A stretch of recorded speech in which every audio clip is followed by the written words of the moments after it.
இந்த இரவு 8 மணிலேருந்து நீங்கள் வந்து வாராகி அன்னை வழிபாடுங்கிறது இரவு நேரத்தில் பண்ணுறது ரொம்பவே சக்தி. அதுலேயும் குறிப்பாக இரவு 8லேருந்து 9 மணிக்கு பண்ணுறது ரொம்பவே சிறப்பு. இந்த தீபத்தை ஏற்றி நீங்கள் வழிபாடு செய்துக்கோங்க. என்ன தீபம் அப்படின்னா தேங்காய் தீபம். தேய்பிறை பஞ்சமி அப்படின்னாலே தேங்காய் தீபம் ஏற்றுறது ரொம்பவே நல்லது. தீபம் ஏற்றி பழக்கம் இல்லாதவர்கள் நீங்கள் என்ன பண்ணிக்கலாம் அப்படின்னா பஞ்சமி அப்படின்னாலே 5, அதனால ஒரு 5 மண் அகல் விளக்கை நீங்கள் எடுத்துக்கோங்க. அதில் வந்து நெய் விளக்கு அல்லது நல்லெண்ணெய் ஊற்றி நீங்கள் வந்து திரி ஏற்றி நீங்கள் விளக்கு போட்டுக்கோங்க.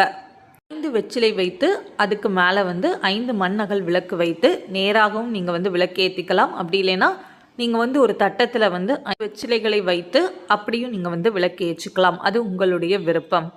ஒரு விளக்கிலையாவது நெய் ஊற்றி வழிபாடு செய்யுங்கள். அன்றைய நாளில் வாராகி அன்னையை போற்றி இந்த ஸ்லோகத்தை ஒரு 108 முறை சொல்லுங்கள்.